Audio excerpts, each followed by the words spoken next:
नमस्कार, मी दिनकर शिंदे. आपण पाहताय डीएस न्यूज. तुमचं मत माझं मत मध्ये आपलं स्वागत. मित्रांनो, महत्वाचा विषय मी आपल्यासमोर घेऊन आलो आणि तो म्हणजे महाराष्ट्राच्या राजकारणाचा.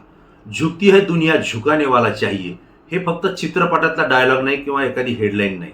हे महाराष्ट्राच्या राजकारणात सुद्धा घडतंय. महाराष्ट्रामध्ये जे राजकारण घडतंय यामध्ये अजित पवारांचा गट सत्तेमध्ये गेलेला आहे. ज्यावेळेस अजित पवारांचं विमानाच्या अपघातामध्ये निधन झालं त्याच वेळी शरदचंद्र पवारांच्या राष्ट्रवादीचे अनेक नेते सांगत होते की अजित पवारांची इच्छा होती की दोन्ही राष्ट्रवादीचं विलिनीकरण व्हावं. त्या संदर्भात अनेक बैठका झाल्याचंही ते बोलले. शरद पवारांच्या गटाचे सगळे नेते बोलत असताना अजित पवारांचं निधन झालंय, पक्षाचा प्रमुख आता राहिलेला नाही, अशा स्थितीमध्ये सुद्धा राष्ट्रवादीचे काही नेते याला विरोध करताना आपल्याला पाहायला मिळालं. वास्तविक पाहता पक्षाचा प्रमुख हाच आता आपल्यात नाहीये. त्यानंतर पक्ष चालेल कसा, पक्षात कार्यकर्त्यांना सांभाळून घेईल कोण, हा गंभीर प्रश्न निर्माण झाल्यानंतर दोन्ही राष्ट्रवादी एकत्र आल्या पाहिजे ही भूमिका अजित पवार गटाची असायला पाहिजे होती. परंतु झालं नेमकं उलट. शरद पवार त्या ठिकाणी ताकदीचे नेते असताना, त्यांच्या गटातही ताकदीचे नेते असताना ते सांगत होते की अजित पवारांची इच्छा होती दोन्ही राष्ट्रवादीचं एकत्रीकरण व्हावं आणि त्यासाठी 8 फेब्रुवारीची तारीख सुद्धा ठरल्याचं त्यांनी स्पष्ट सांगितलं. परंतु ही घडामोड घडत असताना अजित पवारच्या गटाच्या नेत्यांनी मात्र याला विरोध दर्शवला आणि आम्हाला हे काहीच माहीत नव्हतं असंही वारंवार सांगितलं. याला वेळ निघून गेला. शरद पवार हे शांत राहिले, आजारी राहिले, दवाखान्यातही राहिले, घरीही बसून राहिले. शरद पवार कोठेही समोर आले नाही, फ्रंटला ते दिसले नाही. या वेळेला मात्र रोहित पवार हा जो काही शरद पवारांचा नातू आणि अजित पवारांचा पुतण्या हा मैदानामध्ये उतरलेला आपल्याला पाहायला मिळालं आणि एका रोहित पवारांनं राष्ट्रवादी अजित पवार गटाच्या या मातब्बर नेत्याला, ज्यांनी एकत्रीकरणाला विरोध दर्शवला, त्यांची पळताभोई कमी केली आणि अजित पवारांच्या विमान अपघात की घातपात याविषयी अनेक पुरावे समोर आणून जनसामान्यांसमोर एक वातावरण निर्माण केलं. मित्रांनो, या घडामोडी घडत असताना अजित पवार गटाचे अनेक नेते हे अडचणीत येताना आपल्याला पाहायला मिळत आहे. अजित पवार हयात असताना माणिकराव कोकाटेंचा राजीनामा झाला, धनंजय मुंडेंचा राजीनामा झाला, 2 मंत्र्यांची विकेट अजितदादांच्या हयातीत पडली.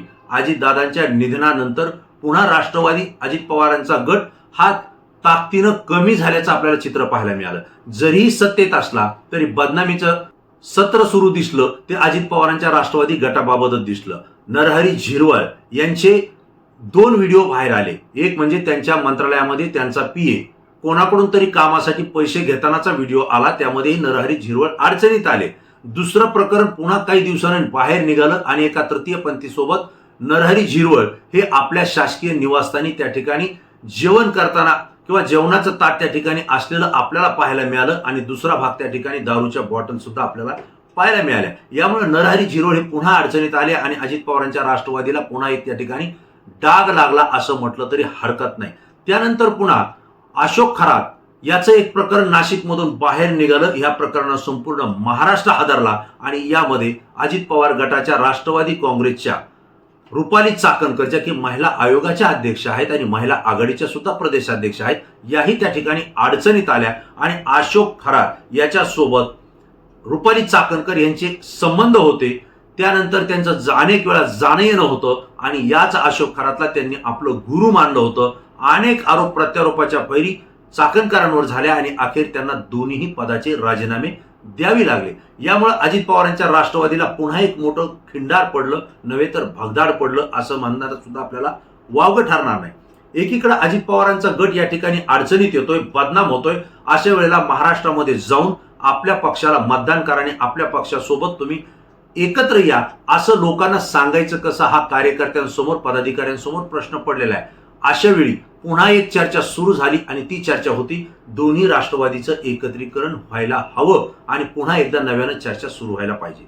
मित्रांनो, आपल्याला कळतंय ज्यावेळेस शरद पवार यांचा गट सांगत होता की अजित पवारांची इच्छा होती एकत्रीकरण व्हावं आणि आपण त्या पद्धतीनं भूमिका घेतली पाहिजे, अजितदादांची इच्छा पूर्ण केली पाहिजे, त्यावेळेस मात्र हे नेते विरोध करताना आपल्याला पाहायला मिळाले. आम्हाला यातलं काही माहित नाही असं पाहायला मिळाले. आता मात्र ज्यावेळेस नेते बदनाम झाले, अनेकांचे राजीनामे आणि विकेट पडतायत हे लक्षात आलं, या पुढच्या कालावधीमध्ये सुद्धा अजित पवार गटाच्या राष्ट्रवादीचे अनेक नेते हे अडचणीत तर आहेत, त्यांच्याही विकेट पडतील अशी परिस्थिती आहे.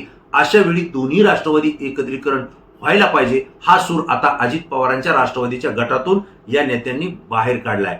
इथंच शरद पवारांनी दाखवून दिलंय झुकती है दुनिया झुकाने वाला चाहिए. वातावरण बदलतंय. राष्ट्रवादीतले अनेक नेते फिरतायत. अजित पवारांच्या राष्ट्रवादीचे अनेक आमदार पदाधिकारी आणि कार्यकर्ते हे शरद पवारांच्या राष्ट्रवादीच्या संपर्कात आलेत, नव्हे ते प्रवेश करणार आहेत आणि पुन्हा एकदा शरद पवारांच्या राष्ट्रवादीची महाराष्ट्रामध्ये ताकद वाढणार आहे. हे ज्यावेळेस देवेंद्र फडणवीस यांच्या लक्षात आलं, कारण त्यांच्याकडं सुनील तटकरे असतील, प्रफुल्ल पटेल असतील, पक्षातले अनेक नेते जे अजित पवारांच्या सोबत होते ते देवेंद्र फडणवीसांना जुळलेले आहेत. पक्षांतर्गत काय चाललंय आणि दोन्ही राष्ट्रवादीमध्ये एकीकरण कसं घडतंय, भावना आमदारांची आणि नेत्यांची काय, हे त्यांनी देवेंद्र फडणवीसांकडे जाऊन सांगितलंय. त्यामुळे देवेंद्र फडणवीस हे अलर्ट मोडवर आलेत आणि अलर्ट मोडवर आल्यानंतर आपली ताकद कमी होऊ नये किंवा अजित पवारांचे जे आमदार आणि पदाधिकारी आपल्या सोबत महायुतीत आलेले ते शरद पवारांकडे जाऊन त्यांची ताकद वाढू नये यासाठी त्यांनी पुढची पावलं उचलायला सुरुवात केली आहे. अजित पवारांचा गट बदनाम होतोय, मंत्र्यांच्या विकेट जात आहेत, अनेक व्हिडिओ बाहेर पडतात, अनेक त्यांचे भ्रष्टाचार असतील किंवा अनेक तक्रारी असतील या वाढताना आपल्याला पाहायला मिळत आहे. आणि या मागं भारतीय जनता पार्टीच्याच लोकांचा हात आहे अशी चर्चा आता दबक्या आवाजात अजित पवार गटामध्ये होते. परंतु ही चर्चा शरद पवार गट असेल किंवा महाराष्ट्रातले विरोधी पक्ष असतील याकडे मात्र खुल्या मनानं होतंय. संजय राऊत जे की शिवसेनेचे प्रवक्ते आहेत ते स्पष्टपणे सांगतात भारतीय जनता पार्टीला 2029 मध्ये स्वबळावर निवडणूक लढायची आहे.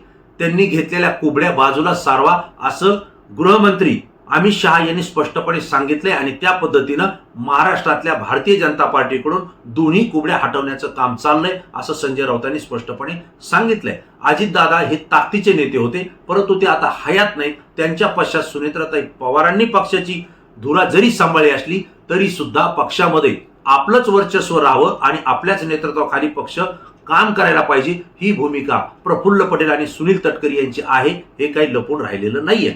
प्रफुल्ल पटेल हेच अजितदादांच्या नंतर राष्ट्रवादीचे सर्वेसर्वा असतील आणि त्यांचेच अधिकार पक्षात चालतील असंच पत्र अजित पवारांच्या निधनानंतर 16 दिवसानं सुनील तटकरे, प्रफुल्ल पटेल आणि आणखी राष्ट्रवादीच्या एका नेत्यानं निवडणूक आयोगाला दिलं होतं. हे रोहित पवारांनी उघड केलं. याला सुनेत्राताई पवारांनी थेट विरोध केला आणि पत्र देऊन निवडणूक आयोगाला सांगितलं की अजितदादांच्या निधनानंतर म्हणजेच 28 जानेवारी नंतर जो काही निर्णय झाला असेल किंवा जे काही पत्र आपल्याकडे आले असतील पक्षाच्या वतीनं ते अवैध ठरावेत आणि मी जे पत्र देते तोच व्यवहार वैध ठरविण्यात यावा. यातून स्पष्ट झालं की अजित पवारांच्या राष्ट्रवादीमध्ये सुनेत्राताई पवारांना बाजूला सारून आपल्या हातात राष्ट्रवादी यावी यासाठी प्रयत्न होत आहेत. नुकतंच एक प्रकरण सुद्धा उघडकीस आलं जे धक्कादायक आहे. रायगडमध्ये आदिती तटकरे ज्या की मंत्री आहेत, सुनील तटकरेंच्या कन्या आहेत, त्यांच्या मतदारसंघात एक कार्यक्रम झाला राष्ट्रवादी काँग्रेसचा. या कार्यक्रमामध्ये जे मोठं बॅनर लावण्यात आलं या बॅनरवरती अजित पवारांचा फोटो नाही, सुनेत्राताई पवारांचा फोटो नाही, पार्थ पवारचा फोटो नाही किंवा अजित पवारांच्या कुटुंबियातल्या कोणाचाही फोटो नव्हता. मात्र या बॅनरवर फोटो होता तो सुनील तटकरेंचा होता, आदिती तटकरेंचा होता आणि त्यांच्या भावाचा सुद्धा यावरती फोटो होता. इथंच राष्ट्रवादी काँग्रेसचे जे आमदार आहेत जे अजित पवार सुनेत्रा पवारांवर प्रेम करतायत, त्यांना आपला नेतृत्व मानतायत, परंतु शरद पवारांच्या सोबत सुद्धा जाण्यास त्यांची हरकत नाहीये. त्या नेत्यांनी आक्षेप घेतला आणि ज्या पक्षामध्ये जे दैवत होतं त्यांना बाजूला सारून आपण देव आहे ते दाखविण्याचा कोणी प्रयत्न करू नये असा थेट इशारा हा रुपालीताई ठोंबरे आणि अमोल मेटकरी यांनी सुनील तटकरेंना थेटपणे त्या ठिकाणी दिलेला आहे. म्हणजेच अजित पवारांचं अस्तित्व हेच राष्ट्रवादीचं अस्तित्व आहे. त्या व्यतिरिक्त सुनील तटकरे आणि इतर नेत्यांनी आपणच पक्षाचे नेते आणि प्रमुख आहोत हे दाखवण्याचा प्रयत्न करू नये, ते आम्ही खपवून घेणार नाहीत असा इशारा राष्ट्रवादी अजित पवार गटाच्याच नेते आणि पदाधिकाऱ्यांनी या ठिकाणी दिलेला आहे. त्यामुळे उद्या उभी पोट पडू शकते हे फडणवीस यांच्या लक्षात आलेलं आहे आणि त्यामुळं नेत्यांना इशारा देण्यासाठी अजित पवारांच्या काही नेत्यांवर कारवाई होताना आपल्याला पाहायला मिळते, तक्रारी होताना आपल्याला पाहायला मिळते. जर तुम्ही सोडून जाल तर तुमच्या विरुद्ध ऍक्शन घेतली जाईल आणि जर तुम्ही इथंच राहाल तर ऍक्शन घेतल्यानंतर सुद्धा त्याला क्लीन चिट देता येईल असंच नरहरी झिरवळच्या प्रकरणामध्ये देवेंद्र फडणवीस यांनी स्पष्ट केलं. एवढा मोठा व्हिडिओ व्हायरल होत असताना, तक्रारी होत असताना, देवेंद्र फडणवीस गृहमंत्री असताना त्यांनी सांगितलं की नरहरी झिरवळ यांचा मला फोन आला होता आणि त्यांनी असं सांगितलंय की या व्हिडिओमध्ये वेगवेगळे तुकडे आणि वेगवेगळे भाग जोडून हा व्हिडिओ तयार करण्यात आलेला आहे आणि त्यामुळं याची शहानिशा मला करावी लागेल, त्यानंतर आपण निर्णय घेऊ. देवेंद्र फडणवीस हे गृहमंत्री आहेत, महाराष्ट्राचे मुख्यमंत्री आहेत, त्यांच्याकडे सगळं तपासण्याची यंत्रणा आहे.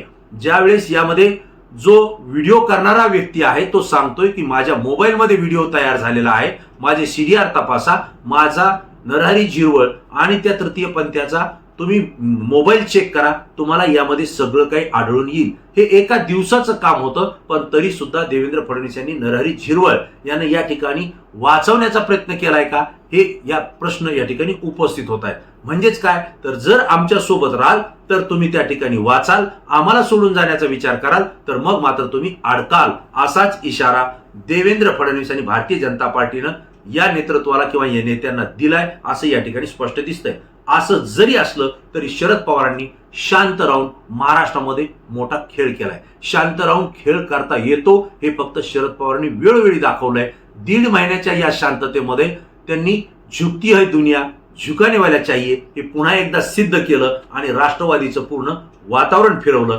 2029 मध्ये पुन्हा राजकारणात टिकायचं असेल तर शरद पवार यांच्या राष्ट्रवादी सोबतच आपल्याला जावं लागेल किंवा अजित पवारांची राष्ट्रवादी सोडावी लागेल. हे वातावरण मात्र शरद पवार यांनी करायला ते यशस्वी ठरलेत असंच या ठिकाणी म्हणावं लागेल. मित्रांनो, तुम्हाला काय वाटतंय? शरद पवारांनी दोन्ही राष्ट्रवादीमधलं एकत्रीकरणाचं वातावरण बदलवलंय का?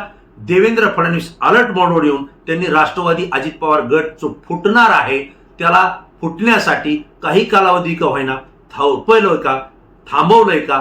तुमचं उत्तर काय? तात्काळ द्या, कारण यापुढं राष्ट्रवादीचं एकत्रीकरण होईल का या संदर्भात सुद्धा तुम्हाला काय वाटतंय? तुमची प्रतिक्रिया तात्काळ द्या, कारण तुमची प्रतिक्रिया संपूर्ण महाराष्ट्रातून असते, ती अत्यंत अभ्यासू असते म्हणून आमच्यासाठी महत्त्वाची असते. मित्रांनो, DS न्यूजला सबस्क्राईब केलं नसेल तर तात्काळ सबस्क्राईब करा आणि असेच नवनवीन व्हिडिओ पाहण्यासाठी आमच्या सातत्यानं संपर्कात राहा. प्रत्येक व्हिडिओला राज्यभरातून आणि देशभरातून जे लाखोच्या संख्येनं आपण प्रतिसाद देता त्याबद्दल पुन्हा एकदा मी मनापासून तुमचे धन्यवाद मानतो आणि पुन्हा नवीन विषय नवीन मुद्दा घेऊन आपल्यासमोर येईल. तोपर्यंत धन्यवाद.